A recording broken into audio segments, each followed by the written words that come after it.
Okay, so hey everyone, and welcome back to another episode of Default Global. This is where we connect with global first entrepreneurs and remote work experts from all around the world to share their experiences. Our guest today is Vlad Pranskevichus, founder and CTO at Let's Enhance. Vlad, thanks for joining us today. Hey everyone. Hey Vit. Thanks for having me today. Sure, absolutely. Pleasure. So, you've had quite a journey from coding to launching your own AI companies like Claid and Let's Enhance, right? So maybe could you start this podcast by telling us a bit about how you got to where you are now? Yeah. So I'm in tech for more than 10 years, I think 12 or so years. And I was like most of my career, I was in startups in some form. So I started as an engineer. I was in some deep tech startups. I was in like real estate startups in US, also as a part of remote team. So and yeah, so I somehow went from engineer to being a team lead, and just before Let's Enhance, I was a CTO also at a healthcare startup in the Netherlands. So it was a very fun experience as well. And yeah, so but I've always been at like I was an engineer lead, a CTO, and I wanted to build something of my own. So me and my friends we teamed up back in the day, and we founded this company. It was Let's Enhance.io. And this product is well, we still have it, and we launched another product which is Claid. So yeah, it was back in 2000, at like end of 2017, 2018. So we launched Let's Enhance IO, and we quickly got some audience because I think it was a very right time to launch this, because AI was really also fresh back in the day, and we delivered something which people only saw in this sci-fi movies where you can infinitely zoom on some image, right? So when we delivered this in the product, the promise looked really interesting, and it actually worked on many cases. So yeah, then it went from Yeah, that that's point. that's that's awesome, awesome.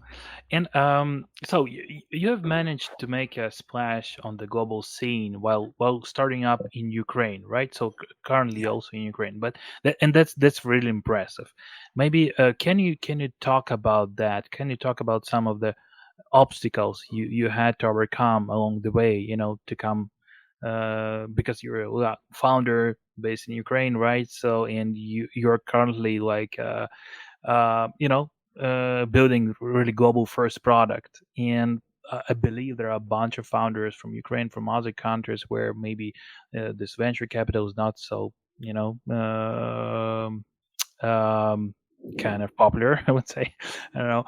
Yeah. So just from your experience, can you talk more about this? Yeah, sure. So there were several factors at play. So the first one was maybe a little bit idealistic, but still we started with this idea that we are building something which is global, which is kind of for the internet. So, and if this thing is for the internet, it means that it's global by definition. That was something which we started with. So and yeah, our technology which we built, our tool is not really tied to some physical aspect of the world too much, and it may be used in different areas, in different industries, use cases. So we started with that, and we then started this path of the product discovery where it actually fits. But that was one of the factors. So and another one I think is really important, like in a startup, especially when you just starting when it's only founders at the very beginning, right? So when you start, it's really important the background of the founders. We both had our international backgrounds. So I spent some time in other countries. I was also exposed to some international diverse teams, as well as my co-founder Sophie. She worked in Google before, so she also had this experience, and it's kind of we just matched, and with this kind of mindset we were building our product. And again, like one of the big factors, it's not really tied to physical world. As for VC, you're right. That's in Ukraine we have some good funds, but that's of course it's very minor compared to what you get in US. So so right now we are I believe we're truly an international company with headquarters in US, and but our roots are in Ukraine. So both founders and a large percentage of the team are Ukrainians. That's awesome, frankly speaking. If we start talking about funding, right? I know that you raised, I guess, one or a couple rounds, right? But navigating the current economic downturn, right? There are a bunch of companies who are currently trying to raise funds and grow their companies, right? But currently it's really tough, not only for guys from Ukraine or other countries, even for those companies that are based in the US. It's tough because this VC market is kind of on hold, you know. So Yeah. with that, what kind of strategies have you used at Claid and Let's Enhance to overcome like this fundraising challenges? And maybe what advice do you have for founders who are currently based in Ukraine or other locations that are not considered as like ideal by venture capitalists, and but who are currently trying to raise funds? What advice do you have for those folks? Yeah, that's a great question. So I can give a couple of points. So when we just started, we were aware of this like inertia that we have to overcome to raise funds like in other countries, and we wanted to raise somewhere outside of Ukraine because we believe that.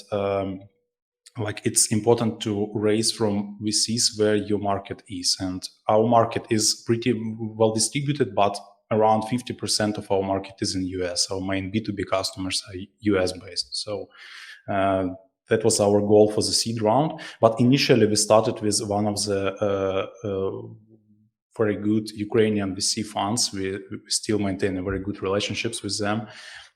So we raised from them, and at the same time we went into accelerator, we went into Techstars, and that was one of the things which we did actually to overcome this kind of inertia, because a brand of a good well-known accelerator can actually give this brand also to your company. It's like, it's like a check mark that you are okay to talk with, at least, and this is something which we did. It helped us.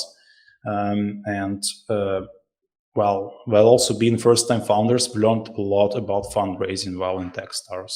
So that also helped a lot. And of course, networking. So accelerator is like, most of it probably is about networking and business development. So basically you're saying that being a remote first or global first companies, it is still kind of remote fundraising doesn't really work. So you still That's need true. to be where the majority money are, right? So that's basically your point here. Am I right? Yeah, that's true. Also, this is a good point, because also my co-founder Sophie, like she went to live in US a few years ago. It was her choice, and this was also one of the reasons was that in order to raise in US, usually you have to be physically present. I know a case actually also from Ukraine and other company. They managed to raise from A16Z. Without being present at the time in US, but that's mostly exception. Like speaking frankly, that's mostly an exception. So someone has to be there. That's for sure. And yeah, so that was also a point. And also there are some funds which are not maybe Ukrainian based, but they are also investing in a certain region because they're familiar with those countries. And yeah, so this Got it. also exists. Got it. Okay, sounds good. And speaking about hiring and speaking about like your existing team, right? So you mentioned that the majority of your team is based in Ukraine, right? Including co-founders. But I guess I checked this on your LinkedIn, and I saw a couple members who are just based in different countries. So, with that, it seems that you're hiring not only in Ukraine, you're hiring in different locations, right? So, Yeah, could you talk a that's bit true. about how you handle this recruitment at Claid at Let's Enhance? Do you have any strategy or kind of criteria for choosing the country and location to hire from? Yeah.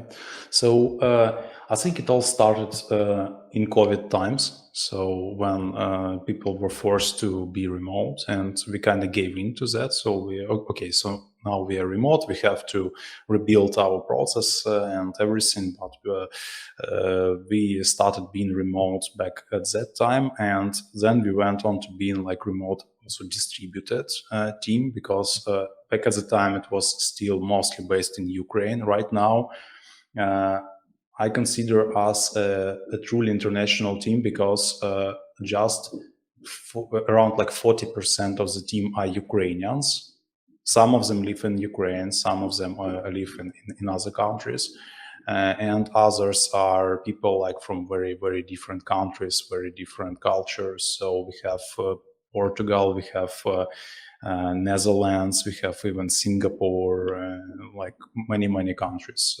So we kind of just gave in and we hire people who can arrange a good intersection with European time zone. So at least 50% of that time can be intersected with European time zone, because like most of our people are somewhere close to European time zone. So, and that's it. That's basically the criteria for location.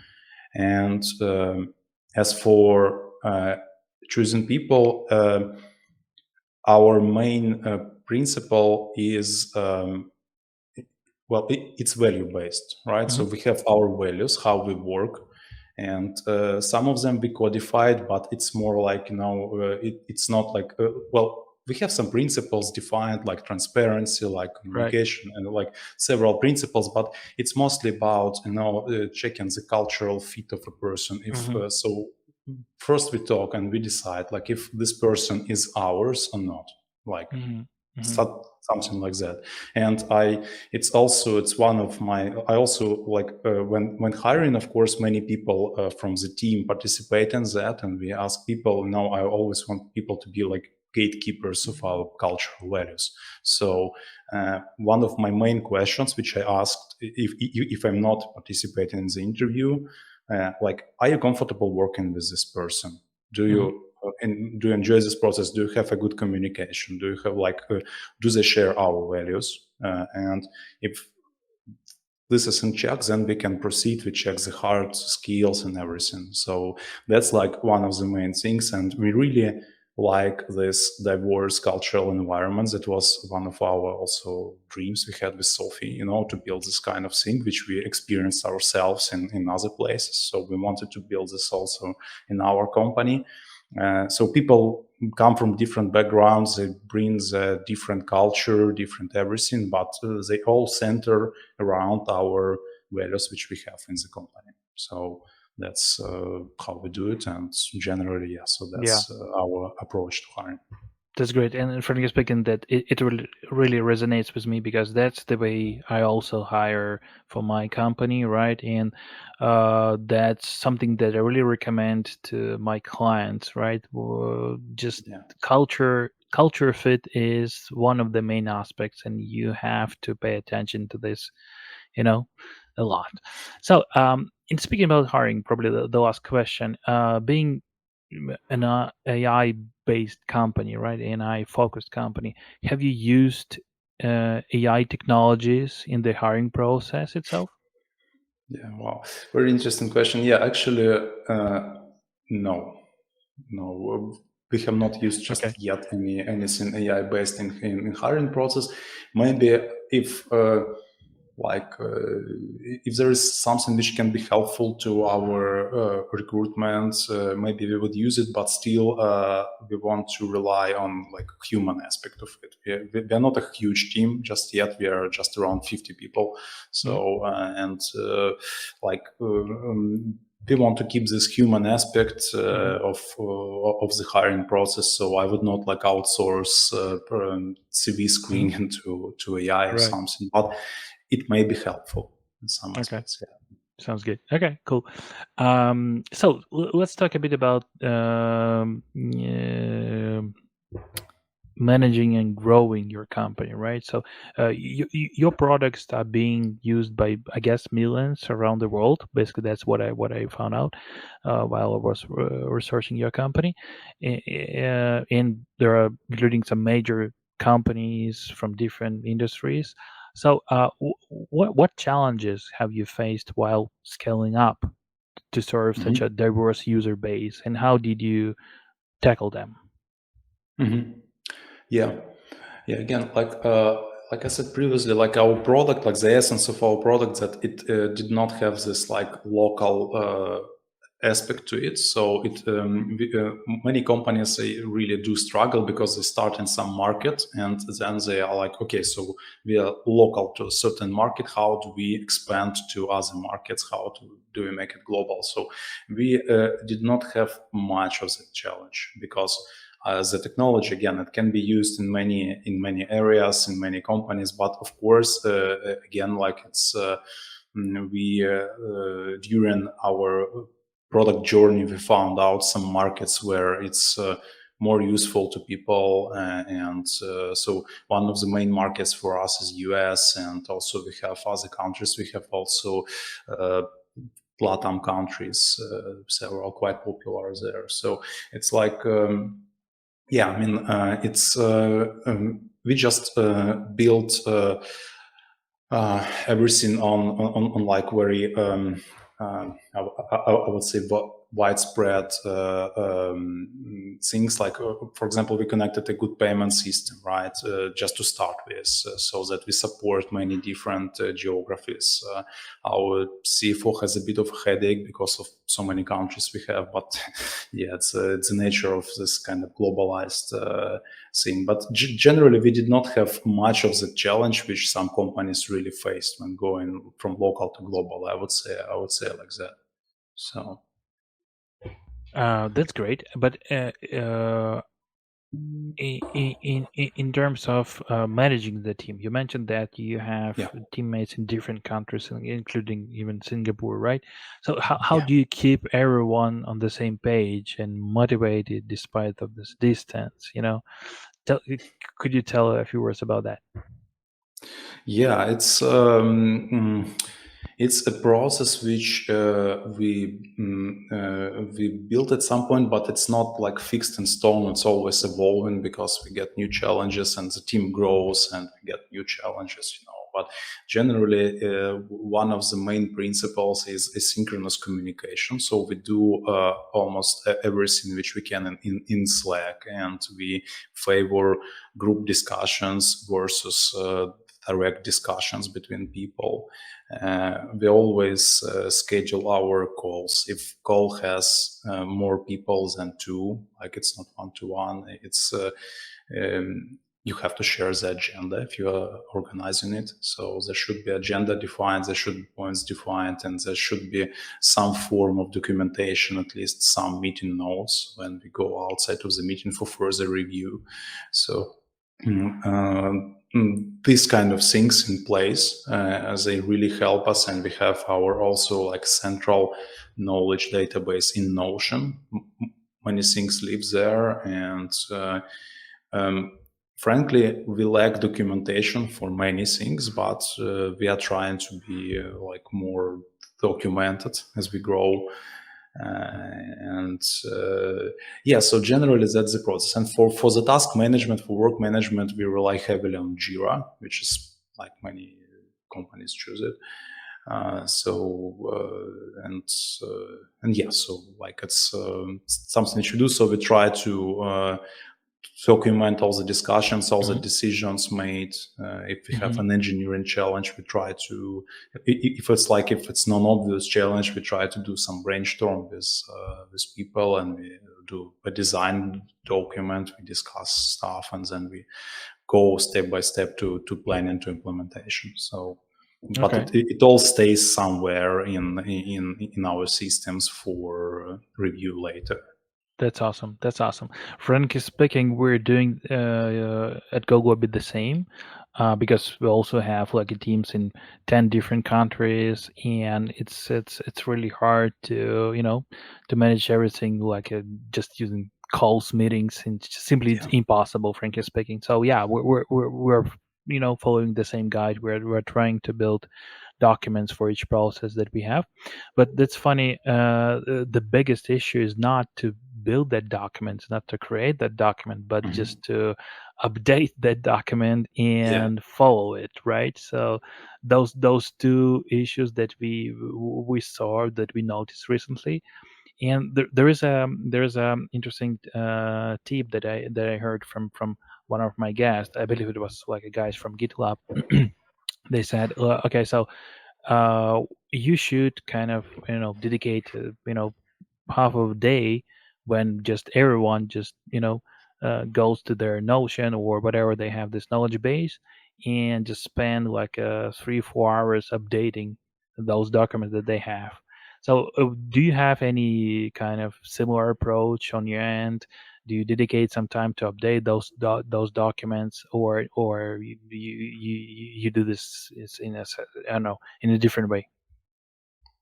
Yeah, GitLab is actually very famous for the process. They're really far ahead, of many companies in that, and so definitely you have some time where you have to go and synchronize the documents, because you had some meetings, some quite intense discussions, some decisions we made, and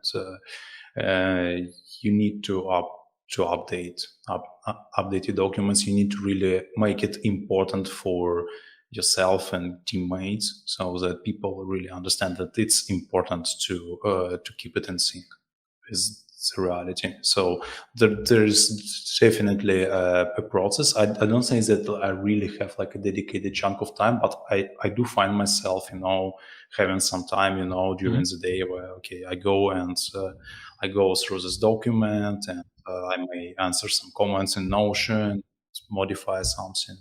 So, of Okay. course. Okay. Cool. So probably my last question regarding AI, of course. So Yeah. there are a lot of chatter about AI replacing many tech roles in the near future, right? As Mhm. someone deeply involved in the AI space, what's your take on this? Are there any certain roles you see being, kind of affected more than others in a maybe 3-4 years perspective? Yeah. That's a question which is, yeah, it's very much current, and people are asking this question right now, whether AI will replace or not. So my take on that is that, well, mm, like what I see right now is happening is AI will definitely transform the space. It will, because already like many teams are using stuff like Copilot. Some teams adopted it earlier, some later, and there are like more comprehensive tools coming. And there is GPT-4, which you can use actually as a coding assistant. And I know examples of people who, without any knowledge of a certain platform technology, they went to this tool and built something on that platform. Right. So it's like, but again, people are engineers. So they were not just like, okay, please build me some app. Right. It will answer you something. Right. But it's not the end result which you want. course. There has to be approach to it. So I think what's important for 100% is for people in tech to become good operators of AI tools. That's really, really important right now. And also try to stay agile in a way, because in agile, I mean prepared to change the way how people work, right? So because it will definitely transform the job of QA. It's transforming the job of an engineer already, and designers, graphical specialists. So it's really important to become a good operator. And also AI is it needs operators, and it needs I would say, like in this humanized manner, it needs teachers, right? So because there is a distinction of why, for example, ChatGPT is so much better than other LLMs you may find, because there was this human teaching aspect applied to it on a very big scale, so that it actually was trained by people to be so much human-like in a way, and thoughtful in its comments. So